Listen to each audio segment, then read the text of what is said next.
What's good, party people, and welcome to Spin from the Real, a Schmodown reaction show. My name happens to be Chris Anthony Lopez. You can't see it anywhere because I'm by my lonesome right now.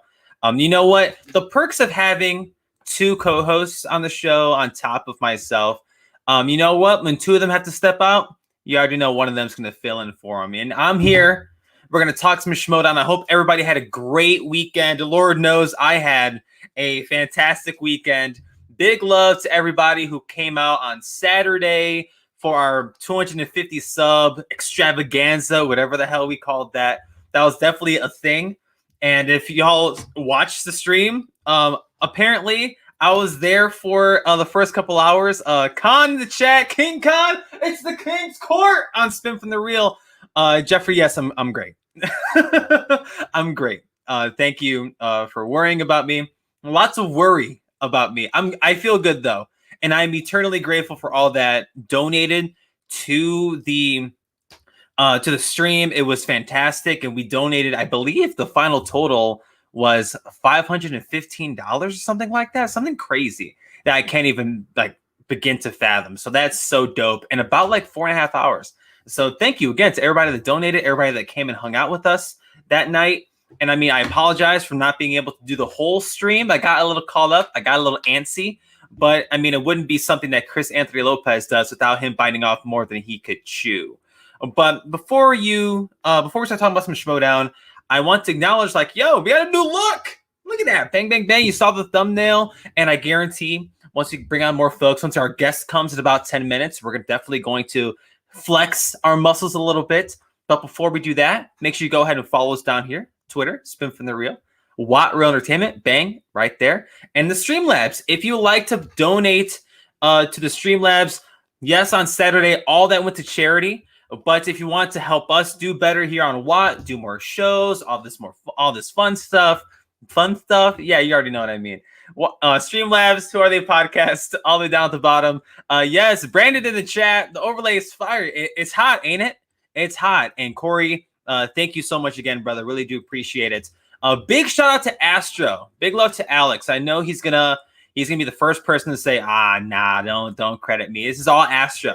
He's the carpenter. He's the woodworker. He's the guy that put all this together. We just threw ideas at him like a mofo, and he's the one that came up with the logos and all the new stuff that we have going on. It's a lot of fun. A lot of fun things going on here at Spin from the Real and Wild Real Entertainment. Shug just coming in hot into the show. Is your mic working? Good night. Holy God, Shug, are you okay? I had to mute you, bud. Oh, Shug, no, Shug, that's not it. Unless it's just me in the chat. Is this just coming through my end? I don't know if this is just a me thing. But Lord God. Yeah, that was that came in hot through my ear pods. I see you, Astro, in the chat. This is the man right here. That's the guy. That's the guy who we credit a lot of our stuff to. All right, Shug, let's try this again. What's good? Can you hear me? Yes, sir. Yes, sir. What's going on, Shug? How you doing? Okay. Well, apparently my stuff wanted to mess up. Oh, doing good, man. Just it's been a long day. One of those days. Right. You know, the weekend was kind of crazy. I bet it was. I don't remember half of it. So I mean, it's fantastic. But yo, that whole stream. Yes. Oh, it's crazy. Amaru Moses is in the chat. We're gonna see him in about 10 minutes here on Spin from the Real. That was loud. Yo, I'm telling you, it came in hot. It came in hot. But Shug, before we talk to Amaru, the usual suspect that beat one of the exchange members this past week, and it's going to go on to Collision and face off against someone that you are awfully familiar with. But the schedule got announced today, and I don't know about you, Shug, but there's a lot to pick apart from it, and I'm sitting here throughout my work day, a few hours ago, maybe 12 hours ago. I'm just waiting for just what matches we're going to see this week. Right? Just the matches that we're going to get. And we got the confirmation, and we're going to see our boy King Khan against Ben Goddard, someone, again, that you're awfully familiar with. Yeah, not happy about that one. Yo, it's gonna be a fun one, and I'm over the moon. Really, like I'm so happy to see that we're getting, because I don't get me wrong, I love Ben Goddard, and I'm waiting for him to get more matches. I just didn't know it was gonna happen against our king, because for all those who are watching Spin from the Real right now, you know that this is the King's Court, and we do love King Khan over here in the chat. Jeff, ASG, what's good? Yeah, Suge and I were the real losers that evening. I'm glad y'all enjoyed it. I remember. No. I remember up to a certain point. I think at one point I was cheersing to Khan, drinking with Paige for Ready. The last thing I remember from that evening was crying. I was crying on stream, and I don't remember why or for what reason, but I was just crying. Jeff in the chat, look at the new thumbnail art. Y'all saw the thumbnail with our boy Amaru, that pretty face. He's the first one to pop up on that thumbnail. It gets our ugly mugs out that thing, Lord Jesus. Because Lord knows how much I hated my face on them thumbnails. Christopher Anthony Lopez died on Saturday. This is one of his variants.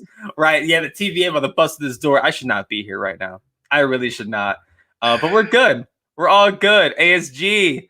Yes, now it's it's playing, not Kid. Kid died on Saturday, 100%. Yes, Jeff, everyone should be scared of Khan and Blue. Oh, what's up, party? Yes, thank you for loving the overlay. Party in the chat. But Taylor Cleek, gotta love the blue. You gotta love the blue. But on top of Ben Goddard, Jeffrey Khan, we're getting apparently Patience already got it. We're some good boys over here. We don't watch the matches because we do predictions on shows, right, Shug? Yep. Yeah, we don't watch the matches ahead of time. You also got David Del Rio. Del Rio. There's a lot of good matches. Like I said, I'm very upset about this. I'm very upset about this fucking Khan versus Ben Goddard because look, after Saturday I became a fan of Khan. I was a fan already, but I became more of a fan, and now he's playing my favorite player. It just breaks my soul. Really breaks my soul. But some other big matches though were announced between you got David Del Rio, recently released from the den, now with the dungeon. He's facing off against Frank Moran, someone who we haven't seen this year, if I'm not mistaken. I don't even think he popped up in the free-for-all. So I did not show my ass. When did I show my ass? Wait a minute. That didn't happen. Was that just free TV on the stream right now? And for those who don't know what we're talking about, the whole 4.5 hour stream is still on the channel. I have not gone back and rewatched that out of pure embarrassment. I'm not going to go back and watch it. But again, thank you to all those I hung out. Probably my dumbass did do something like that. No, we would have already been shut down. So I don't think we would have gotten. Someone would have reprimanded us. Yeah, Taylor would have hit me up and told me, "What is wrong with you? You just joined the show and now you're over here showing your ass." Taylor was super kind that night because so I just woke up in my bed the next morning and I didn't know how I got there. And I was just like, oh, okay. So I pieced it together. What had happened was once I left the stream, when I finally left the stream on Saturday, I guess I went to lay down. I was going to take like a power nap or something.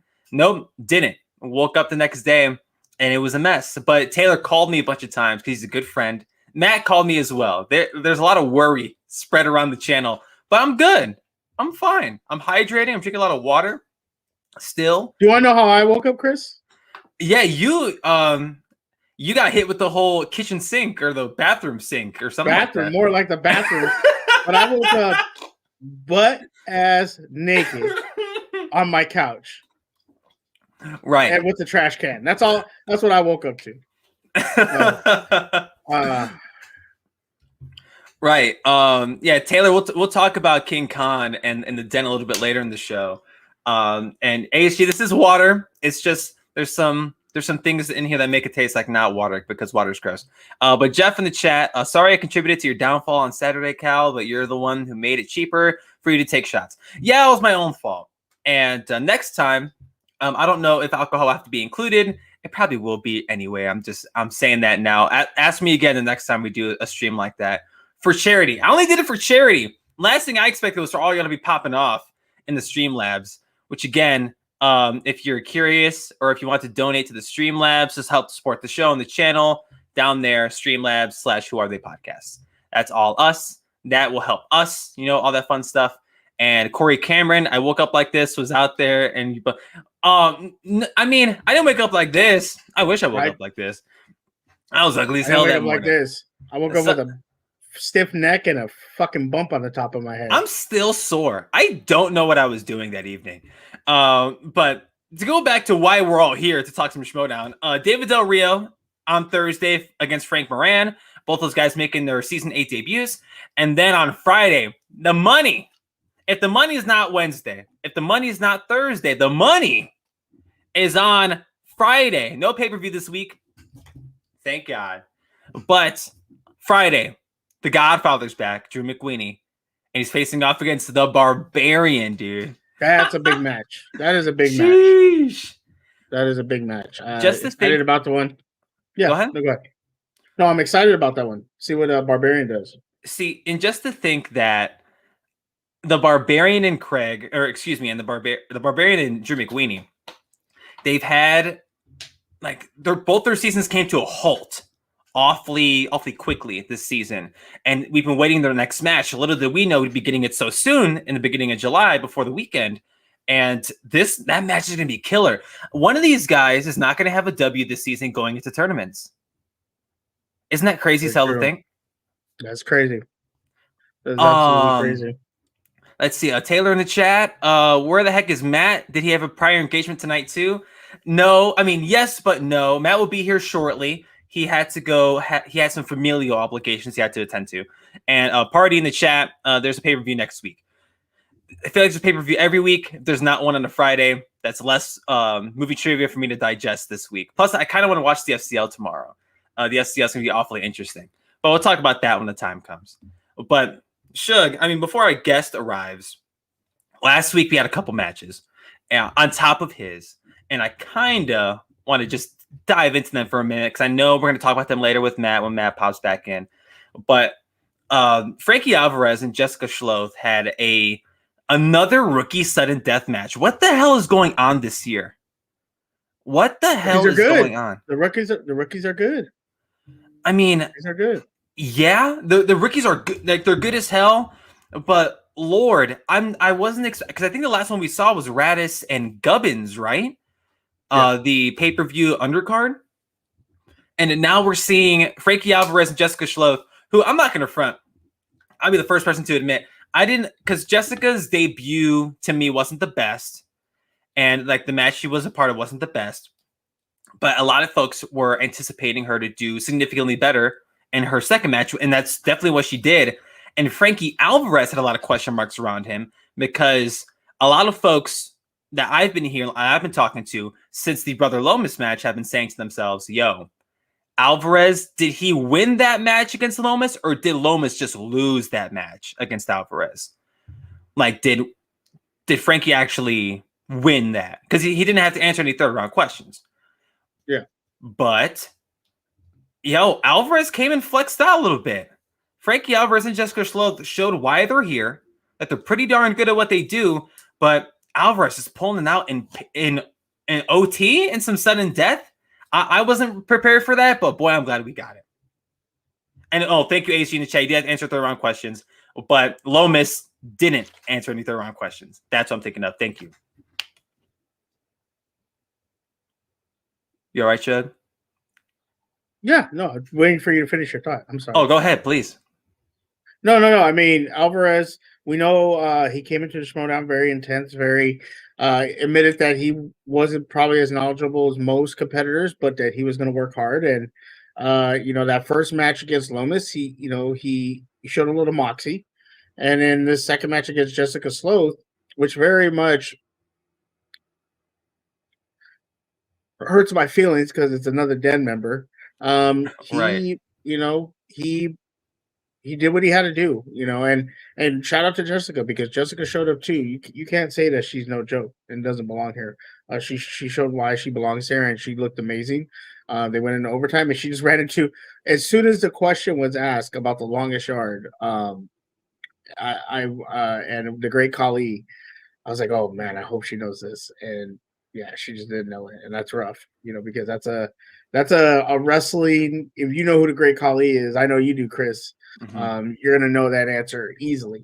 But if you don't, it's going to be tough. So that was a tough question, and she can hold her head up that she went to overtime with Frankie, but at the end of the day, right now, Frankie is 2-0, and there's a possibility of seeing him, Radis, seeing him more another 2-0 rookie, and we'll see what happens.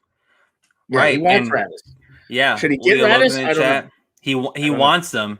We'll see if that happens. I don't, because I mean, Radis's matches have happened so soon. Like he got Christy and then Peggy not too long after that. So and he's been sitting for a minute. So we'll see how that pans out. Taylor Click in the chat, who's no stranger to Rick Radis. Great Khali deserves his own slice. How many movies has Great Khali been in? Do we have enough to even fill out 4 questions? That's the thing, Taylor.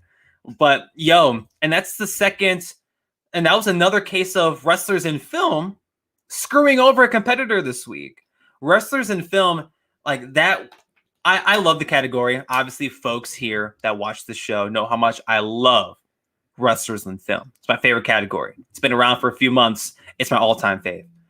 But it's been screwing with a lot of folks because, yes, like HG mentioned in the chat, the Great Khali is a very obscure wrestler. It ain't Austin. It ain't Rock. It ain't Cena. It ain't Batista. You're really, grasping at straws to even find the Great Khali. So you'd have to watch the film, know what the person looks like, and then like put a name to a face, And I would not plan that. And I wouldn't. Oh, geez, I don't envy folks who don't watch wrestling and have to answer Great Khali questions. Yes, ASG, it's very hard, almost impossible to study for, because you just have to know. You have to know who that is.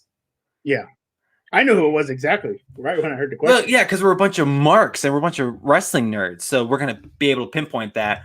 But if I show a picture of the Great Khali to someone who doesn't watch wrestling, they're not gonna know who the hell that is. They may recognize him if they've seen The Longest Yard, but that's not what happened that day. And with Jess, it screwed her over. But seeing Frankie's trajectory post this match is going to be interesting. Another 2-0 rookie. We don't have too many of those lying around. And with this upcoming schedule, it's going to be awfully interesting to see how these matches pan out going to the end of the summer. I see you, Corey Cameron, in the chat. I wouldn't mind Alvarez, Radis, and Newman Horowitz in the near future. And Horowitz had himself one hell of a showing this past week too. Besting Ty Lieberman, no joke. How many folks expected Josh Horowitz to do what he's doing now? How many people expected that?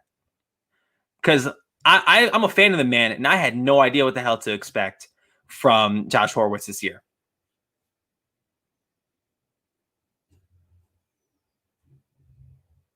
Yes. No, are you talking to me? Who else am I talking to? I'm doing 20 million things at a time. I apologize. I'm talking to the void. You know what? What? You said Josh Horowitz. Yeah, Josh Horowitz had a look at. I'm telling you, I'm having a bad freaking day. You over here messing with me, okay, Chris? Lopez. I really want to deal with you right now. I'm sorry. But you know what? We do have a guest, and hopefully the guest actually wants to talk to me. He is okay. Friend of the show. Friend of the show. He's been on multiple times now. This man, talk about 2-0 rookies. We're about to talk to one right now. This time, he's in our geekdom, and his name is Amaru Moses. Amaru, man, what's going on? I'm wondering what's going on with Suge right now. That's what I'm wondering. I'm trying. Okay. If y'all don't know, I busted my head on Saturday night, Sunday morning. Right. Okay? Because I decided to put it out there. We had a good time. Everything was great. But I busted my head. So for the last 2 days, I have not been myself. I think I have a concussion. That's what happened. I was going to ask if you were concussed. Oh. It probably was. I probably was. But it's fine. But I'm like trying to deal with some school stuff that I was trying to take care of before the show, and they were just like, nope, you got to take care of it now. And I'm just like, you got to be kidding me. So life, it's life. But look, we got Amaru, one of the competitors is going to be playing for the #1 contender spot to play for that IG belt as a rookie. You're 2-0, Amaru. So how's it feel, man? Let's talk about your match first, and then we'll get into your opponent and all that stuff. Yeah, your match. I'll give you this first, Suge. If you need to go handle business, I'll step in for you. I'll let you. I'm good. What you need to do. I'm good. It's all good. Thank you, I know how that is. Thank you. I appreciate it. So, well, first off, maybe we should get Christian and Mark to come in here and dub the match. Yeah, while we we'll talk do the about whole it. interview, but then they'll have to Yeah, Mark and Christian would do. Hey, technology, it happens. But let's get into that match because this was a match, Amaru, that a lot of people. You weren't the clear cut favorite. People were saying no, Moose could beat Amaru. You know, some people and a lot of people said. I know there's people in the Facebook group that say no, Amaru is going to handle Moose. And look, it wasn't an easy task. How did you feel going into the match, knowing the expectations, also being, you know, the rookie number 2 pick? You know, I'm not going to say the number 2 pick joke, but you know, being the number 2 pick. What was your mindset going into this match? Well, I proved I'm not Ryan Leaf for one. And secondly, going into it, I knew it was going to be a battle. Moose did his thing his first match. And he killed it. But he didn't go perfect. So missing that bonus question, I was going in saying, okay, he has things he doesn't know. I know he has things he doesn't know. Because I have things I don't know. Everybody does, no matter how much they want to say they don't.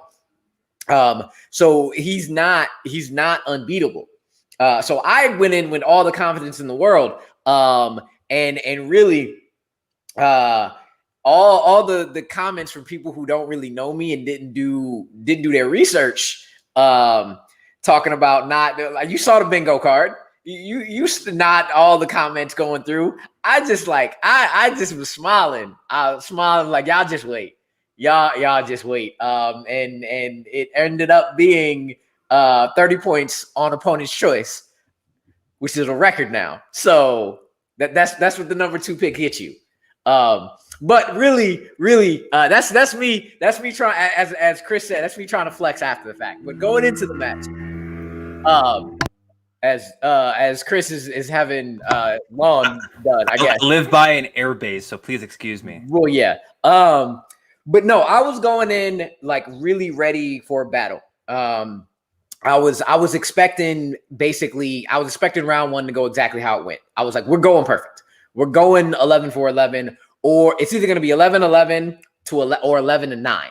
Like that's the range it's going to be, because either we're both getting everything, or one of the questions is going to throw one of us off guard, and the other person to get the bonus, or luckily we'll be 11-11 and 9-9. That there was going to be no more. We weren't dropping more than 1 point going out of round 1. And so I was ready to go. I was ready to go. I was focused. And I was happy to be able to eat some family barbecue after. Word, dude. And on Friday, or not on Friday, on Monday, on this past week's show, and I even mentioned it with Moose Haas. Like, did he, like, was it a case where like he just looked really damn unstoppable because of who he played, or was it like, yeah, he looked good and he's just that good at what he does? And you were going to be that first true test, because we saw what you were capable of doing way when the season started, when you faced against Jesse. And I think a lot of folks even then were giving both of y'all some doubt. It's like, oh, geez, both these dudes, like, they were drafted where they were drafted, especially for you.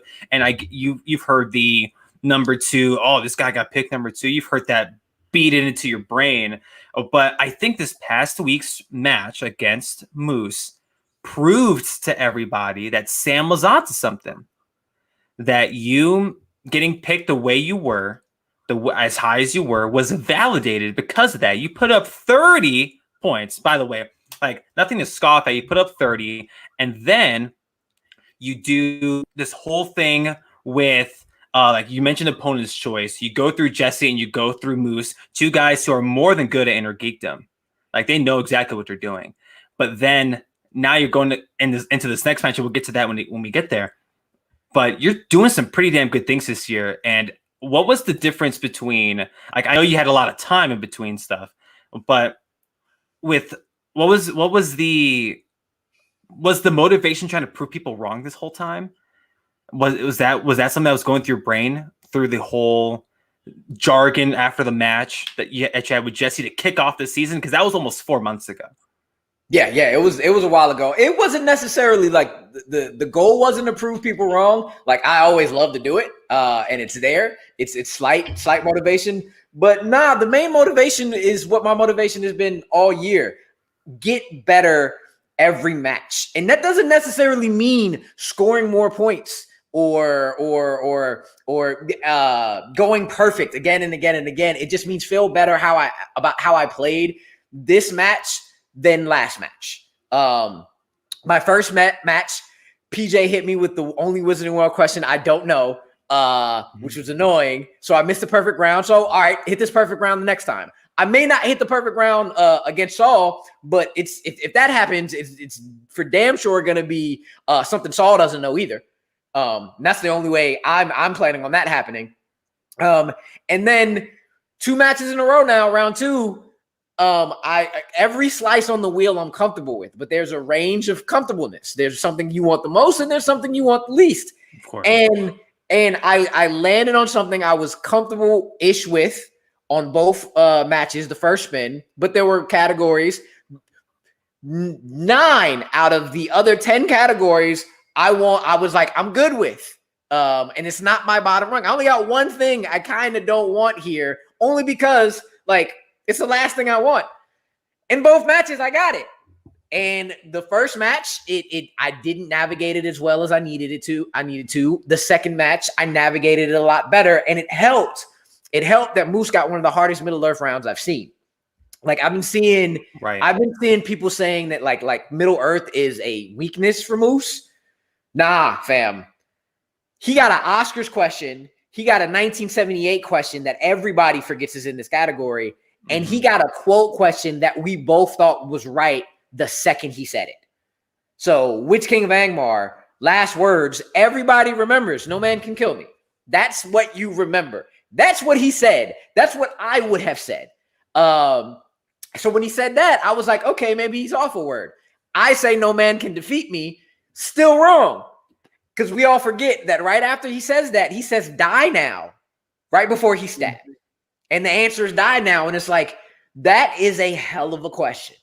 So it's definitely not a weakness for Oz. It's just he got some hard categories, and I wasn't able to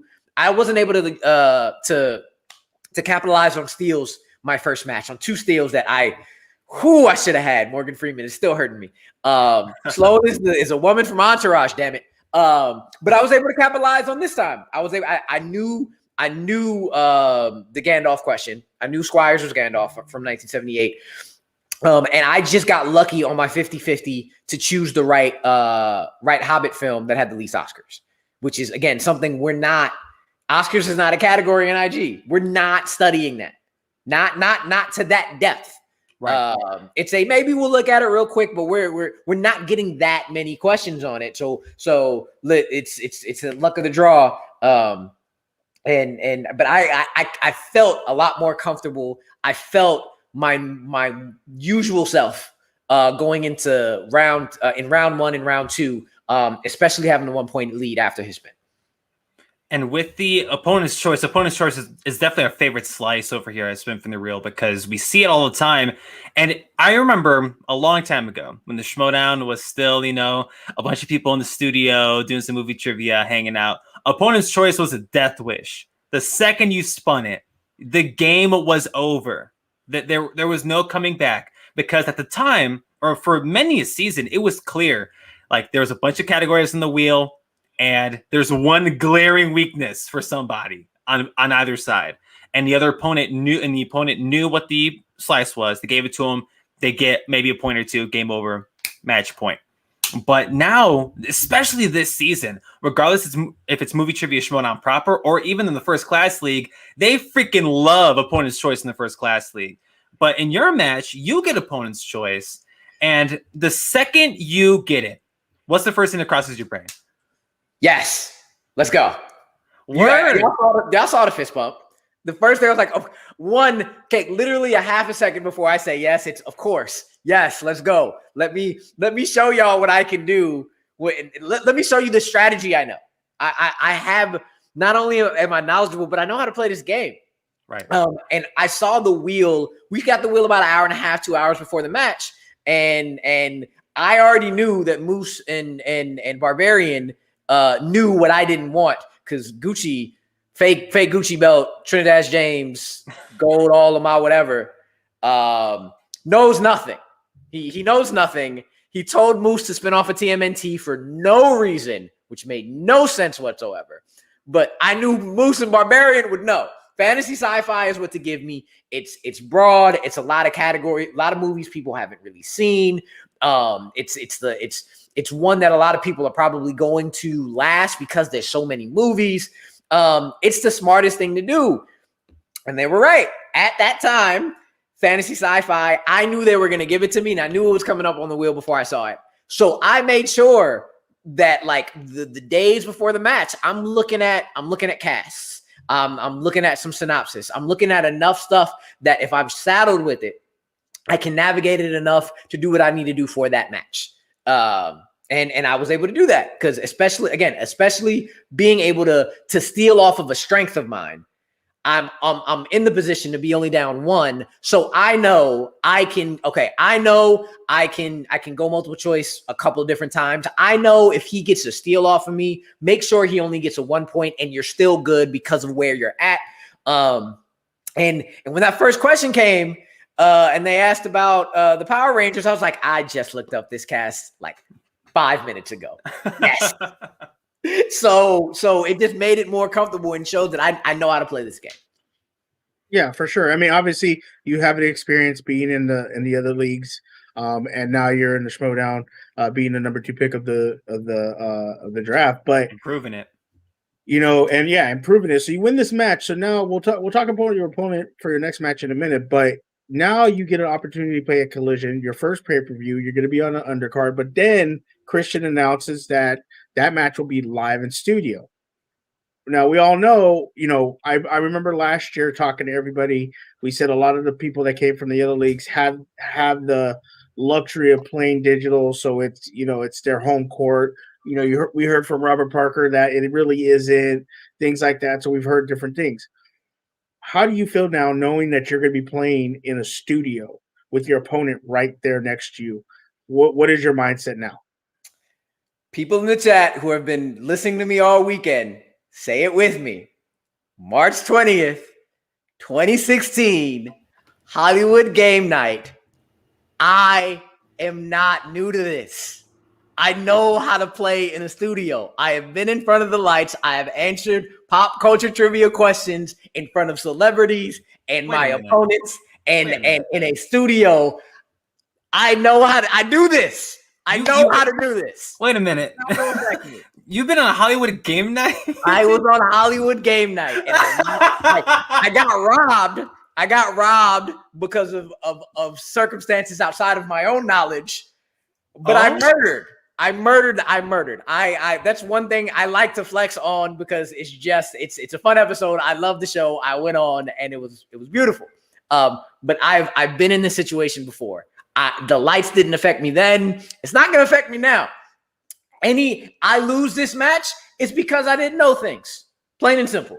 It's not going to be the lights. It's not going to be it. And I will be very honest. If I have like a brain fart or two because of the lights, I'll write and say it in my post match. Yo, it hit me and I couldn't get out of my head, but I doubt it. I highly doubt it. I am going to thrive in there. I'm going to love it. I'm going to have a ball. An absolute ball. Okay. I think Peggy answered my question in the chat. So was it Eliza Schlesinger that really messed you up? Yes, the friend of Mark Ellis, who I told after my first match that I'm still low-key angry that she was on the other team, because if she was on my team, they would have had no shot. Because Eliza Schlesinger, if you want somebody in the Schmodown, Mark needs to get her in the Schmodown. Because my God, she is hilarious. Mm-hmm. She is knowledgeable. She is absolutely cutthroat. She is a baller of a baller. And I would maybe they knew better. I don't know. But if we were on the same team, the other squad would have had 0 chances. She killed it as well. I'm so fascinated by this. So you what was the date again? You said March 20th? March 20th, 2016 was the release date. Peggy's seen it. I think it might be on Peacock. It might not. I know there was a point in time it was hard to find. But you're bound to find it somewhere. What the hell? If it ain't Burke, don't fix it, because Brooke Burke's on that episode. It was a dope episode. It's a dope episode. And yes, Corey, it's the NBC show. Holy God! Okay. This is my official pitch to Mark Ellis to pass the information on to Eliza, because Eliza would kill. She would absolutely just destroy this league. Nice. We gotta check that out. Who's on your team? Peggy's. So on mine was Laverne Cox, Molly Sims, and Superman himself, Brandon Routh. Wow. And then on the other squad was Shamar Moore, Brooke Burke, and Eliza Schlesinger. Yeah. So I am not scared of the studio. I can't wait to go back into a studio in a match, and I'm gonna love it even more because I get to meet people and vibe with my people, like this community in person, on top of people I've been watching for like 5-6 years. Like, oh man, it'd be so cool if I was gonna be to be there. I'm gonna be there. I'm gonna be there. I'm gonna be playing in a match. I'm gonna come into the studio. The nerves are gonna hit before, and they're gonna hit after. It's like when you play a ball game. Like you play ball. You're always nervous right before a game, no matter what. So being around everybody, it's just gonna be excited nerves. But once that first question hits, it's focus, man. Nice. So I love how you're using a sports analogy with that, saying how you play ball. Yeah, because I remember when I wrestled in high school, the most nervous was before and after. It was never during. You kind of just forget about everything. But yeah, it's pretty. I wish I had those feelings back. It made me feel young again. Now let's talk about your opponent, because let's be honest, a lot of people in the Schmodown, they got a character and everything like that, but the person you're playing seems to be that's actually the person. And look, I don't know where the beef started with you guys, and I've heard first that things were wherever. I know you've said you have respect for Saul, but there's been some stuff thrown around between you two. So what is it going to be like playing him live? And he's going to be sitting right next to you, not looking at him in the screen, but he's going to be right next to you. I am going to have so much fun. Oh, I'm going to have a ball because his anger fuels my happiness. Like, the more angry he flip a table, I'm fist pumping for joy. The beard is glorious. The knowledge is glorious. The man is a beast and a half. And at first I was going to say I'd put his knowledge up there with Moose. Because Moose was like, man, that's going to be, he's unknown. I don't know what he really knows and doesn't, but what he showed out. But thinking about it more and more, not only has Saul shown he has as much knowledge, but he's also been on a vendetta since last year. And I know that man studies hard and goes at it hard. So he is going to be my toughest challenge. And for me, I play up to the challenge. So when I have somebody who is going to push me, I'm going to rise to that. And that's what's getting me excited, because this is going to be a drag out match. I'm either expecting it coming down to the 5, or we're going to be sitting in those chairs for a good hot minute. And y'all's match is one of the only ones that doesn't have any quirky hands all over it at Collision, because there's only 4 matches. And Saul, if I'm not mistaken, Amaru, if I'm not mistaken, you and Saul's match is going to be the only one that doesn't have any quirky murk involved in it, which, again, that's a testament to y'all, because Inner Geekdom, like we say all the time on this show, and I guarantee every other show said it, like there's a hierarchy to Inner Geekdom. There are a bunch of some of the best players of all time that have come through the Schmodown played Inner Geekdom. The Rachel Cushings of the world, the Mike Kalinowskis, the Mara Kanopics. Now we're out here seeing the Chancelisons, the Chandru Dandapanis, We're seeing the Robert Parkers of the world. They've been around for a minute, and some more than others. But you and Saul, some of the greener of the bunch, don't have as many matches, even as a guy like Robert Parker, right? But you guys are now going to a studio, facing off against one another. Saul, as far as I'm concerned, is a glorified rookie still. He only had one match last year.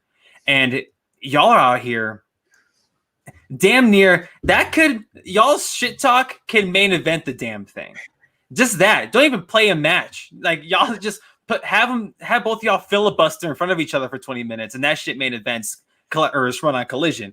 But the fact that you're facing Saul live in person, one of the only 2 matches that would be in studio, like, that is so crazy. And apparently, I mean, you're no strangers to a damn studio. That's so nuts. You're on Hollywood Game Night. Yeah, man. Yeah. I'm extremely excited. I don't. It's weird because I don't consider myself that big of a shit talker. I just vibe off of people.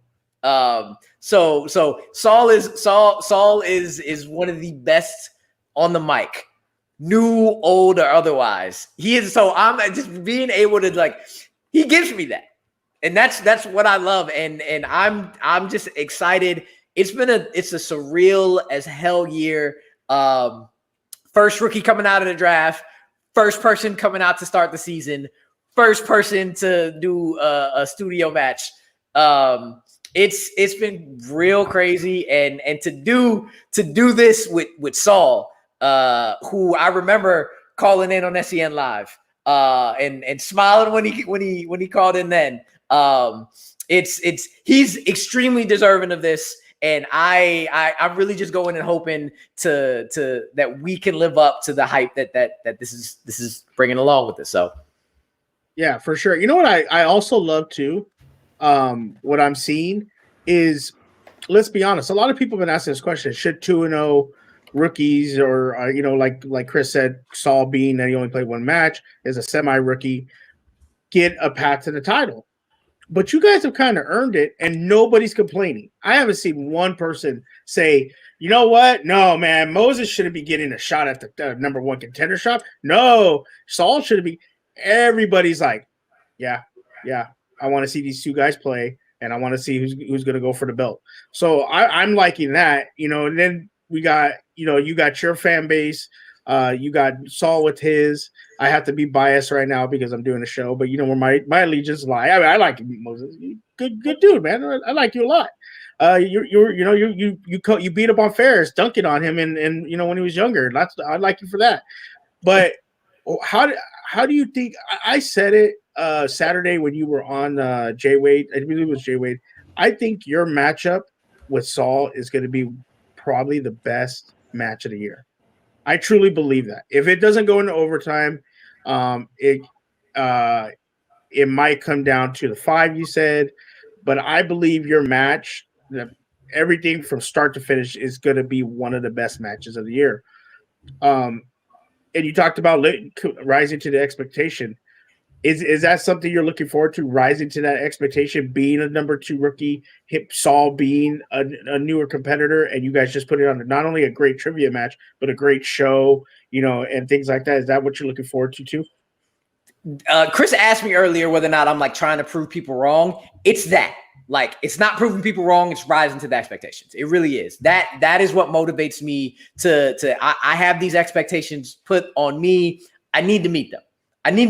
Or I need to try my damnedest to get there. And that is definitely motivating me in terms of this match. It's going to be hard to beat 5150. It's going to be hard to beat Thomas and Gold Leader. But I'm going to do my damnedest. I know Saul's going to do his damnedest to get there. And we'll give you a show, both knowledge wise and entertainment wise. So. See, and one last question before we let you go, Rue. With what you and Sam and the whole Suspects have done, y'all are on a tear lately. And with all the matches that got announced for this upcoming month of July, we're going to see some more Suspects, especially some folks who rightfully deserve a second match. And y'all can really make a move in the standings. Like, we saw Ethan beat Ben this past Friday. Obviously, you beat Haas, and both of y'all like could potentially begin a bunch of points for your faction over the next couple months. Ethan, we don't know exactly when that match is going to be, we know it's in the thingy, but off the top of my head, I can't tell you. But yeah, I can't either. But for you, Collision, like you can potentially face the winner of Chandru and Mike Kalinowski, and because I know you're a fan just like us. The only difference is that you're actually in this whole thing, and we're fans of you now. But what would that mean to you, just as Amaru Moses, if we can if we can take off the competitor hat, put the fan hat on? What's that mean for you going to Collision and potentially facing off against KO, arguably the best of all time in Inner Geekdom, or Chandru, who's trying to make his claim to be the best of all time in that division? It's crazy, man. It's crazy, especially the thought of facing Mike. I'd love to face Chandru. I'd love to teach him some rhythm. I'd love to get him there. Like, that's one thing I told Winston, like, before the draft, like, I can help Chandru out, fam. I can help him out if you draft me. We'll get together. We'll teach him how to electric slide. We'll do all that. But just thinking about, as a competitor, being able to see how I would do against Mike. Something I've been doing from the comfort of my home in front of a computer since I taught at Bret Hart Middle School in Oakland 10 years, almost 10 years ago now. 10 years ago now. Teaching and watching him, just saying, I'm going up against him and see how I do. I might actually be able to get to do that. It's absolutely crazy. I went to the Atlanta event last year, right before everything stopped. My fiance was like, when you're up there, blah, blah, blah, blah, blah. And I just like, yeah, sure, whatever. Like, I'm here. You're like, there, dude. He put it out in the universe because, of course, she knows absolutely everything because she's the best. And she put it out there, and I grabbed and took hold of it, and I'm not gonna let go. I'm gonna get there. I plan on being a speed bump for Saul, because nothing is stopping Saul. He's gonna get to a title match one day. I just hope it's a title match against me, where I gotta defend and he tries to get his revenge. That's what I'm hoping for. That is 100% best case scenario right there. So I do want to do it. I don't want to do it, but I do want to do it. I want to be his speed bump on the way to being able to hopefully face Mike or face Chandru. And man, if I can get that belt like before I go back to work in this fall, yo, that would be lovely. That'd be great, fam. And you could totally do it, man. And hopefully, come Collision in about 30 days' time, we'll see you and Saul duke it out. And like what you said earlier, it's not that the lights got to you. It's just that maybe he knew more than you that day. But as far as I'm concerned, you're gonna put up one hell of a fight. You may even best that dude. But that's my bias. I 100% now have the goal of walking in to Whitewater Middle School first day with a belt around my shoulder, showing these kids like, yo, yeah, look, first day of school. This is what I'm bringing for show and tell. I'm ready. Hell yeah, dude. Oh my gosh. Well, Amaru, I know you've been all over the damn place over the last few days, so we're gonna let you go here. But before we do let you bounce, we like to showcase y'all, because you do more than just movie trivia. Like I see you doing your reviews all over the joint. So tell the folks where people can find you on the internet one time. So you can find me, Amaru Moses, in Twitter, Instagram, and Facebook. Real easy to find. Bite Size Breakdown, crew writers I write with. We do reviews 100 words or less. Yuri Reviews is my YouTube channel. One Gotta Stay is my show. Chris was on it with the Kanye episode. I'll get him on another one. I give you 4 or 5 options of possible to choose from. Instead of choosing one that's gotta go, you choose one that's gotta stay. Last episode was choosing which franchise to save out of Toy Story, Incredibles, Shrek, Kung Fu Panda, or How to Train Your Dragon. Next episode is gonna have to do with some actors that are highly connected to geekdom, specifically the MCU. Christy V might have a lot of interest in this episode. It's a fun show. I love doing it. I love debating and arguing. And yeah, you can, everything I follow, I retweet, I send out. Support the fan leagues, support feature presentation, Full Metal, Multiplex. Opening Night Trivia League, Nerd Entertainment Network, TM Geek. If you want to get into it, those are the places to go. I love my family, so I got to spread the love. And yeah, man, and support Spin from the Real. Support Wide Entertainment. If you haven't subscribed, I don't know what you're doing. Don't know what you're doing, fam, at all. Amaru, man, you're the best. You're so kind to us every time you come on this show. Whether we got people, we got people. I'm not ducking you. I got caught in traffic. I'm joking, fam. Chris, before you drop me, I gotta say, yes, we done said the kid hairstyle is lovely, but the pick in the back is it. That is it, fam. That just finishes the look 100%. You're way too kind, Amaru, man. You already know you're my man, and I'll make my way back at One Gotta Stay, because that damn show be grinding my gears. He's ducking that. I know he's ducking that for sure. Matt, stop ducking. One Gotta Stay. Whenever y'all get on that show, I'm waiting. I ducked the one. Okay. I ducked the one. I'll get on. I'll get on, Amaru. My work schedule, kids. My life's busy, but I'll make time for you. I understand. And Matt didn't want to choose between apparently his daddy and other great black actors. So, yo, Amaru, you're the man. And we'll chat before you match at Collision. Of course, sir. Of course. But you already know the move. Thank you so much, man. We appreciate it. Appreciate y'all so much. All right, later, brother. Peace. Ooh, Matt, look at Matt. Jeez, is my man lagging? Matt, you okay? Okay, we got you. We got you now. We're good. We're all good. Yo, Amaru Moses. Garth McMurray being too kind in the chat, saying my hair always on point. You're way too kind. One day he had it under a cap, was in a t-shirt within 15 minutes his next show. Oh, right, yeah. I remember that day. That's when Suge started saying I was honing myself out to other shows. Because I was on like 50 shows in one day. It's true. How many shows were you on this weekend? One. I only had the capability to do one. No, I lied. I did two. Yeah. And then our show, 3. So yeah. No, I only did Jesse's, and then I did our stream on Saturday, and that was it. I didn't do anything yesterday. Oh, you didn't do Speaking of? No, I did Jesse's show. I don't like to double book myself. If I had time, I would have, because my man Jay Wade knows I love him. But you know what? I did Shark Jumpers. Go subscribe to Flick and Reel. But we're here talking some Schmodown. Matt, how you been, brother? Dealing with computer issues. Oh, okay. Okay, yeah. You're like just a little bit.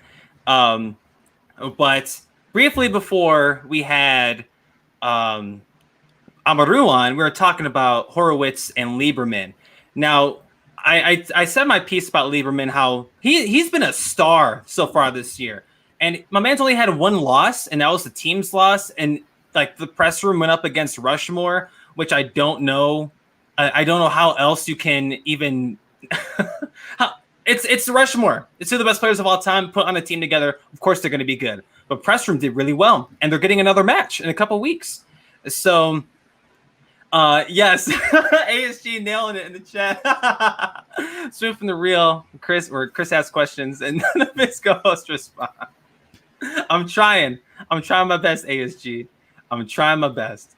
But Lieberman, dude, like Ty Lieberman, he's somebody that I predicted Lieberman to get the dub against Horowitz.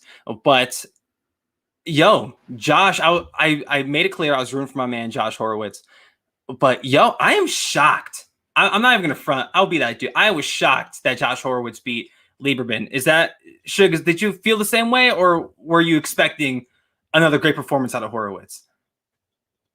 I don't know, to be honest with you. I don't know what to expect with a lot of the rookies, a lot of the unknowns. I just know that people have showing up different matches, and then they play well, and you're just like, man, can they keep doing it? And then they show up for another match, and they do pretty good. I was impressed with both of them, to be honest with you. I'm glad that they're in the league and what they're doing, but obviously one has to win, one has to lose. And I know you just missed that shot. It went onto my bed. I wasn't even aiming for the trash can. Why would you throw trash on your bed? It's not trash, the water bottle. I'm gonna reuse that. I'm gonna reuse that. I can't reuse a water bottle? Is there something wrong with that? Continue. Anyway. How? But this match was, like I said, a very good match, and it showed. Oh, I cannot think right now. Good Lord, I apologize. No, dude, you're fine. And it's more so, like it's more so you just maybe trying to just figure out how like Josh Horowitz, because he was the MTV guy. He was the MTV dude. And when he came in here against PWH, a lot of people were expecting PWH. Oh, Jesus Christ. Oh no. What? Matt, what did you bring with you today? I didn't bring anything. Who the hell is this? Breaking news! Breaking news! Record-breaking heat all across the nation and worldwide, but nowhere is it hotter than right here, right now, as the Rager Rick Radis joins Spin from the Real. How we doing, you bunch of jabronis? How we feeling tonight? Quite frankly, I'm surprised that two-thirds of you were even here to breathing. Look, I'm sorry, Radis. I'm sorry. I got things going on in my life. My bad. Last time I was here, this man's lights were out and he was absent, and you were falling down in the shower. Okay, both those things are definitely true. But Rick, that's besides the point. What the hell are you doing here? Who the hell let you in? Did Matt let you in? What am I doing here? What, do I need an excuse? Don't I bankroll this whole operation? Maybe you should double check the invoices of the StreamYard. I can come and go however I like. By the way, I saw Amaru Moses was on here. If you needed help booking talent, just give Rick a call. I can give somebody people actually want to watch and listen to. But in the meantime, yeah, I'm here. And I got a couple things to say, Chris Anthony Lopez. So let's not get it twisted. All right, fellas? Let's not get it twisted. Okay, here's the skinny. Here's the sitch. I came on here a couple nights ago, your 250 stream, and I just wanted to dance and have fun and have a good time. But you guys wanted to ask me about the Schmodown, and that's just not what I was feeling at that time. I want to set the record straight because I saw it. I saw it in the chat there. Frankie Alvarez, all right? Let's get it straight. Let's put it on the record right now. Frankie Alvarez is doing his whole press circuit, right? He's making the appearances at every show that'll have him. I'm surprised he hasn't landed on this one yet. Saying Rick's name. Keep saying my name everywhere he goes. Why is that? Because he wants to get noticed. Because he wants people's attention. He needs it, and he can't get it because no one, newsflash, no one cares about Frankie Alvarez. I don't care about his podcast, how many subscribers he had on the way in. I don't care about that, and neither does anybody else in the Schmodown. So he's got to get my attention to get their attention because wherever Rick Radis goes, people follow. Eyes open. And I'm sick of him riding my coattails, okay? Frankie Alvarez is a Rager wannabe, okay? Ooh. He is obsessed with me. 2-0, that's a fluke on his part, all right? I know. I heard you guys earlier. Did Frankie Alvarez beat Brother Lomas, or did Brother Lomas just lose to Frankie Alvarez? That was a fluke, okay? It's a valid question. Look at me. 2-0 wasn't a fluke. And if you think it was, you're saying more about the people I beat on the way here than you are me, all right? You like Chrissy V and you like, PG Peggy Gubbins. Then They're great. You better not be dissing me if you like them, okay? Because they put up their best and I beat them. And Frankie Alvarez ain't half their best. That's just the facts, baby. That's just the facts. I'm not impressed. And he wants to say my name to get noticed and get attention. He's got my attention, all right? He wants to call me out and meet up in person. You want to be in the same room as Rick Radis? Are you ready for that? You better put your mask back on, Daddy-o, okay? Because I'm going to be bringing a lot of nasty stuff in that room that day, and a lot of it's going to be shaped like an L for you, Daddy. That's just the facts, okay? He wants to call me out. I heard him, okay? I called him out, too. He wants Rick Radis. He's got Rick Radis, and I'll face him in any trap house he occupies. Jesus, you got that? Look, Rick, it's I may be the last person out of the three of us that do this show every week, because you're like shit like this. This is why like you're too much. You're too much, Rick. Like I don't know. Yeah. You're a numbskull. We all know that. Thanks. I Sure. appreciate that. Sure. But Rick, we haven't seen you in months. What feels like months. You go off the grid. You only pop up on the 250 stream when I'm not there. So as far as I'm concerned, you weren't even here. And then You weren't even there. You crash. Yo, it's my stream. What the hell? It was a Watt stream. I don't know what you were doing on that stream, but I was over there just trying to hang. I'm sorry I got a little caught up, but you, Rick, and I appreciate you taking some time out of your incredibly busy day trying out kimonos and such. But what do you have any other business here besides want to talk about Frankie Alvarez? Do you want to talk Schmodown? We can talk Schmodown. If you want to hang out, you want to stay and chill with us? That. You would love that if I hung out. You would love it if I stuck around here and gave you all my thoughts. It's funny. You're right. I haven't been around. I haven't been on this show. I haven't been on any show since my last match because I don't need to. Because it seems like regardless, people just keep talking about Rick Radis, whether they're competitors, fans, after shows, whether they're on, I don't know, some crappy forum or group. Doesn't matter. They're always talking about Rick Radis. And I don't care if they got nice things to say, because clearly I don't get nice things to say about them, but they're always saying it. So I don't need the attention. I don't need the glory. It happens wherever I go. I'm sick of Frankie Alvarez disrespecting me. Oh, I'm done? I'm done. I ain't done, Daddy-O. I'm 2-0. And I'm going to be the first rookie this season to go 3-0. You know, there's 3 letters associated with my name. Triple R. Get ready for triple W. You think I'm insufferable now? Wait till I whoop that wannabe, that loser, that poser, that feral geek, Frankie Alvarez, because it's over. It's over. And I'll take him anywhere he wants to go. He ain't coming home afterwards. That's it. Okay, Rick. I mean, besides Alvarez, like we is there anything else that you have your mindset in the Schmodown?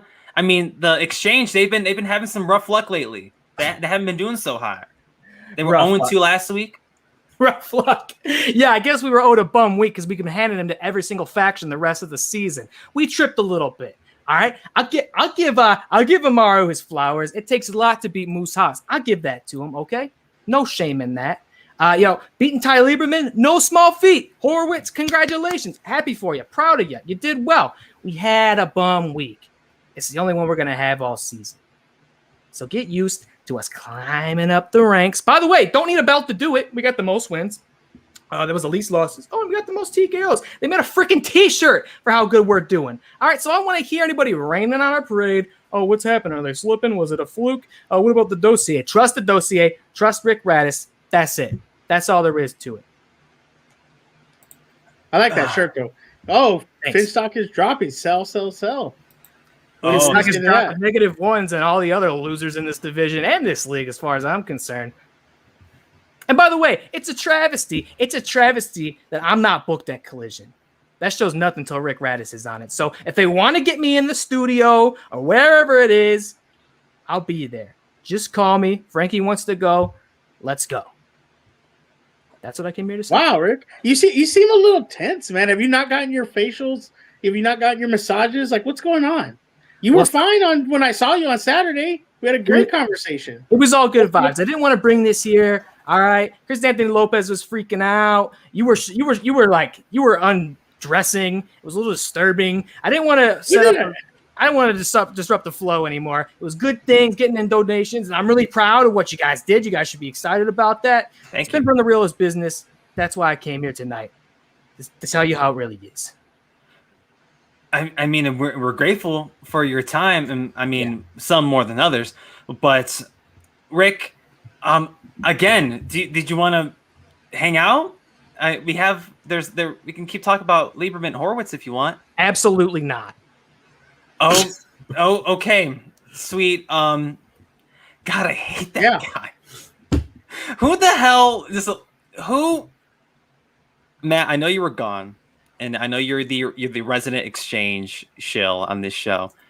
No one told you to let him in. Corey Cameron said need to see a original cutscene. Like, I don't know who the hell let him in should. I don't have powers here.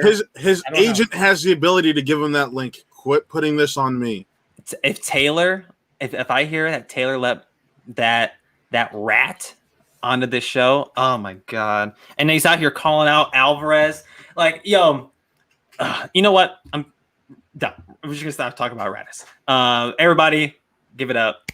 Yay, 2-0 rookie. So, I mean, we had it's solid weekend matches. Taylor Cleek in the chat. I didn't tell him to do that. Then who the hell did? Like that, yo, Taylor. Like you know what? Again, I'm done. I'm done talking about Radis. But the past week's matches, Matt, I know you missed our little conversation about Alvarez and Schloth, or a majority of the chat with Amaru, but give us just your general thoughts before we start talking about next week's, or not next week, I mean this week's programming. We got some good stuff this week. Well, we talk about Friday's normal match yet? Amaru and Haas? Oh, yeah, it was Friday. Sorry. Mm-hmm. It's been a long day. You're fine, dude. I went from work to a screening to being stuck in traffic to picking up my brother. It's just I'm like drained today. No worries. We're all good. But just any general thoughts before we talk about this week's matches?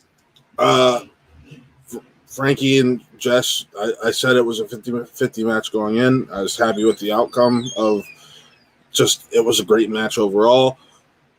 The commentary track was interesting for Moose and Amaru. That was very interesting. Right. And yeah, I'm sorry. I'm still trying to compose myself. I'm just out of it.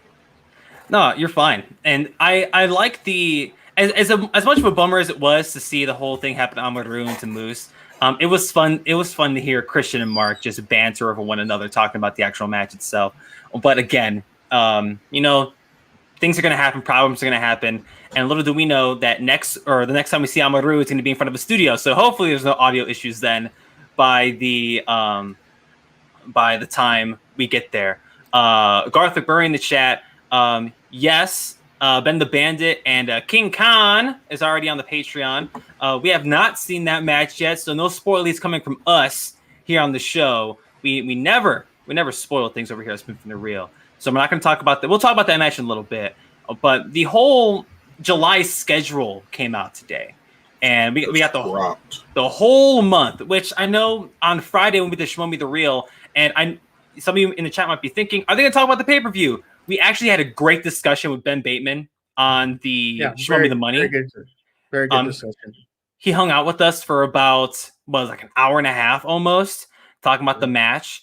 And yeah, Ben did come out on the losing end, but still it was a great match. If y'all have not seen that pay-per-view match, just go and check it out. Holy God. I don't even think it's on Patreon. I think it's just on YouTube. I think because Christian just handed out the link.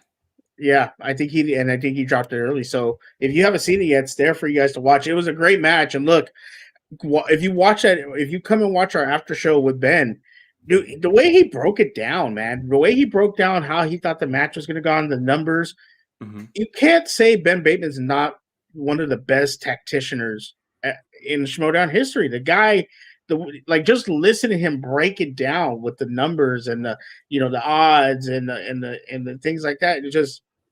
It's so dope. And look, I know I've been busting his ass because but like I said, it's because who I root for. But you got to respect what he brings to the Schmodown and what he brings to the table. So make sure to check out both of those things because he broke it down like to a science. And it was really dope to watch, to listen to him speak about it. Yeah, and that was the first time that we really got to talk to Ben Bateman, at least all of us here at Spin from the Real, since the season started. And he is somebody who, and when I say on this show that when people go to the Ben Bateman School of Schmodown studying, he broke that down on Friday, what exactly that entails. And I know in the match, Sam gave him a lot of flack for reading about movies, not really watching movies. But Ben really broke it down statistically, how he went about it. So if you haven't seen that, it's on Shmo Me the Money's channel, Shmo Me the Real. It's our pay-per-view show. The next time there will be a pay-per-view, so next Friday, not this Friday, the following Friday, we'll be back on this channel doing one after that pay-per-view. But yeah, the whole discussion with Ben, because Lord knows on those shows, we do not talk about Ben or talk about the pay-per-view as much as we typically do, or as we should do. And we have a bunch of people in the chat. Garth McMurray, yeah, dude, Christian just gave out the link for everybody to watch. Big love to Adam Witt stepping in for John Kaiser as well. That's something we really didn't talk about on Bateman. Friday. Gave Bateman an opportunity to win that match because he challenged, and it was a very important challenge. So shout out to Adam Witt for sending that challenging because he saved Bateman, gave Bateman more life to go into sudden death. And right, Garth McMurray, Bateman has a Moneyball approach to this round. He absolutely does, but he has the knowledge because he talked about how he was going to go see movies this weekend, and he said, look, if you can watch 100 movies and maybe get asked, he said 200 or something, but maybe get asked about that one of those movies and answer it correctly, very limitedly. So he not only has a Moneyball approach, but he has it down to a science, and it's very interesting when he talks about it and how he breaks it down. So make sure you guys check that out if you haven't already. And I see we did get a Streamlabs from a little bit earlier when Amaru was still hanging out. So Amaru's going to come back and actually answer that question because we go the extra mile over here, Spin from the Reel. I hit my boy up, and he's going to come back and answer that question. The Streamlabs was from ASG. Thank you so much for the donation, ASG. We're going to get Amaru's answer. We're going to get it. So, and if we don't get it from him on screen, I'll definitely relay it to you the second I get it. Yeah. So, yes, Shmow Me the Reel on Shmow Me the Money's channel from this past Friday. It was a really fun show. But let's ASG in the chat. I can see Ben versus Ben being round one in singles tournament, like Goddard and Bateman. Oh yeah, and I think we discussed that the backstage. Somebody posted it. I should have downloaded it. Somebody posted a mock tournament, and it had It had Ben Bateman playing. God, who were they playing? Who was he playing? He was playing somebody. I had to go look for it. He broke down the science of it and how the seedings would go, because that's all be real. Ben Bateman would be a higher seed in the singles tournament, so he'd be playing what would be considered a lower seed. But a lot of the 20-ish seeds are people like Drew McWeeny, who are going to play this Friday. People like Peggy Gubbins, who we saw in the chat not too long ago, and they are no slouch, slouch at all. Like, that's not easy. Like, and again, I feel like I say this every week on the show. The Schmodown is not what it used to be. Thank you, Josh, a random Schmodown fan. Yes. Yeah, and that man, he kills down the Discords. But I do not envy these folks in a 32 person singles tournament, which is nuts. Granted, it sacrifices how many folks would be in teams, because now we have the confirmation of 8 people in Inner Geekdom, 8 people Star Wars, 8-person teams. Is Amaru Moses back on the stream one time for the one time? Yo, Amaru, we did get a Streamlabs because I'm the biggest piece of garbage here and I missed it. It is from ASG, and he asked a question to you. What movie are you watching on the flight to LA? Whatever they have on the plane that's free and on the list. You're not even gonna bring like a laptop or something? I'd have to download the movie on, and my laptop is I don't want to do nothing to my laptop. If anything, I'm gonna check HBO Max, see what I can download beforehand, so I ain't got to use the Wi-Fi.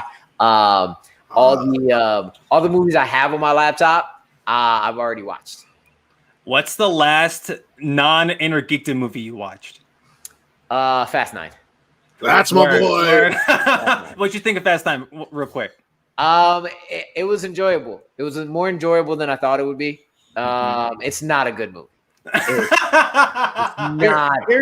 It's not a good movie. But I actually found like the main Furious movies, because I loved Hobbs and Shaw. I thought Hobbs and Shaw was great. Oh no! Bye. I love that. No, I'm gonna be on the show longer than you have today. Don't start. I really like that movie. I thought it was hilarious, and it was good. Like for a fast movie, not like, you know how like there's like for a fast movie, there's like actual good fast movies, like The Fast and the Furious and Too Fast, Too Furious. I love that movie. See, Too Fast, Too Furious. No, too fast. You named the two. I can say that because you named the two. Cuz. No, Too Fast, dude. Hobbs and Shaw and Too Fast. You just named 2 of the worst movies in that series. Amaru and I are the same way. Fast 8, whatever 8, that was no. 8 was 8 was okay. Yeah, 7. Is that the one where Brian is gone? Is that the one where Brian drives? Aside from Brian driving off, because that's the feels. But the movie itself, I was sitting there like, You just trying to get kicked off screen, aren't you? The Fast 9, I was it. sitting there like I accept this. I accept this, and I'm gonna enjoy it. I'm gonna ask the real question, Amaru. While you're in LA, where are you gonna go eat at? Man, I don't know if I got the time. Actually, I might have the time. And why are you going out to dinner with Suge? Right. And like, yo, Suge, if I'm invited to, no, I'm not one of those people. I am not inviting myself to the crib. Man, you can come here. I live in the hood though, so if you can mind the hood, then you're good. My pops worked for public housing all my life, so I was very privileged, but I know, and I've been, so I'm comfortable. Yo, my pops is gonna kill me because it's his favorite Cuban restaurant in LA, and I would love to go back, and I haven't been there in a long time. Oh my gosh. And it's typically on Hollywood game night. Cuban, right? Cuban. Yeah, Cuban restaurant. God, and it's fairly popular, and he's gonna be really mad when I ask him. He's like, "How do you not remember the name of this place?" But you like those Cuban sandwiches, right? The ham and God, I'd kill for. I love those, but maduros are my thing. Plátanos are it's my favorite treat. Oh man, I love plátanos. That's where the party's at, and I think Garth puts up a great recommendation. I should just have a barbecue, and invite. I live in an apartment. If I didn't live in an apartment, get a barbecue every damn weekend. Like if I lived in the backyard, we be barbecuing. Yeah, I go to Korean barbecue. That's my thing. I love Korean barbecue. Yeah, my man be sending me pictures on Snapchat of him at a barbecue. I'm like, damn, again? Like Jesus! Like he's in a place where he can have a barbecue every weekend of the year. So right, I'm like bum ass Oklahoma. But again, Amaru, thank you so much for coming on. Yeah, let me double check to make sure we don't get any more damn Streamlabs. That's it.